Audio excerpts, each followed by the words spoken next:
call it miroir. And miroir is the essence of the bay you're growing your oysters in, right? That's going to affect the flavor of your oysters.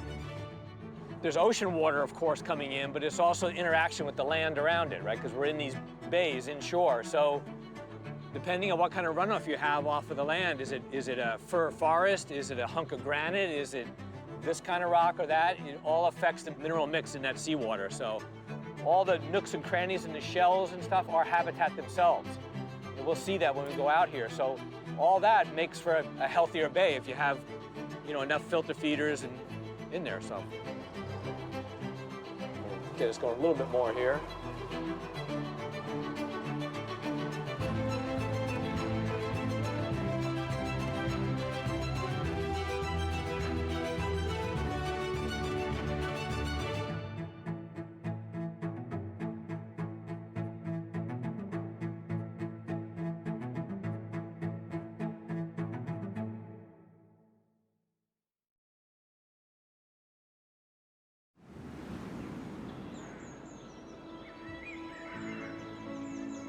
So what we're looking at here is one of our what we call our rack and bag areas.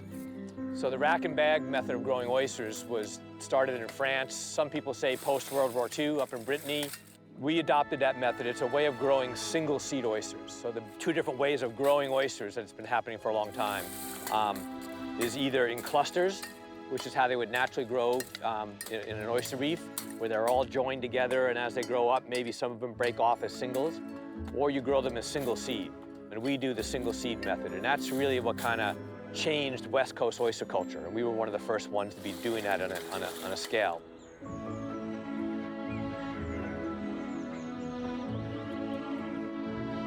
Oyster farming was practiced by the ancient Romans as early as the 1st century BC.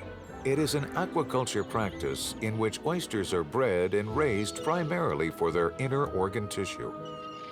Oysters naturally grow in ester-wearing bodies of brackish water.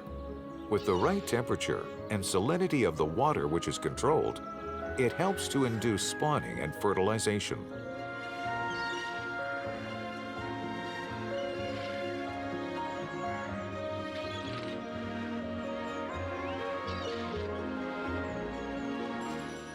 You know, farming oysters is really all about water flow, because the water is everything. It's the oxygen, it brings them their food, right? The microscopic algae, it carries away their waste, everything. So the more water flow, the more oysters you can grow, the more healthy the oysters are, all that kind of thing. So, you know, we might start off, you know, small oysters in a very small mesh bag. But what we'll do is as soon as they're big enough, we'll put them in a larger mesh bag because we want that water flow to come through. And the guys are going along here and just tipping these racks up, distributing the oysters a little bit better, knocking any out that have grown into the bags a little bit like that. And the reason they're doing that is what happens here is you have a container of oysters like this, and some of them get in a better position to get more water flow. They get more food. They get bigger, they can pump more water. They start stealing more food away from the other oysters, right? So that's essentially your job as an oyster farmer, is to make sure that there's equal distribution of resources, if you will, to all the oysters. So this is the last phase here. It's called the grow out, where they're going to grow out to market size. So now we've left them plenty of room to grow. But again, we want to come out every once in a while, knock them around, make sure nobody's being the bully and stealing food from the other guys. So anyhow. One of the reasons I've gotten so passionate about this is that oysters and filter feeders in general are keystone or cornerstone species.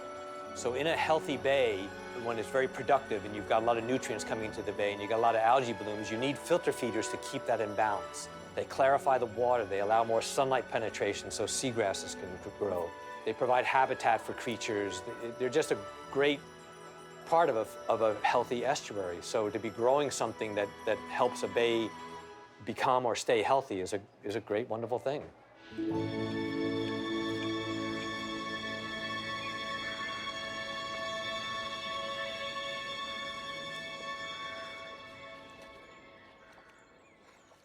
So this is another way we can grow oysters. We actually grow oysters on the bottom. So oysters aren't like clams. Clams like to be buried, right? Oysters could be on the bottom, but if they get buried, it's not a good thing. So you have to have a hard enough bottom to do this. And this is less gear intensive, as you can see. And this is a great way for us to grow our bigger oysters. The rack and bags that I showed you is really great for that extra small half shell size oyster and a little bit bigger. But if we want to grow some of the bigger oysters for barbecuing, which is a big deal around here, right? That this is how we do it. So, and then what we do is, you can see we have this sort of checkerboard pattern.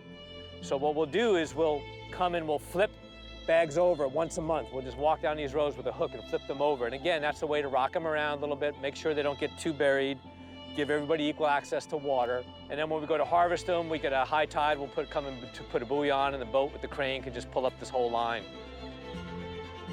A seafood secret.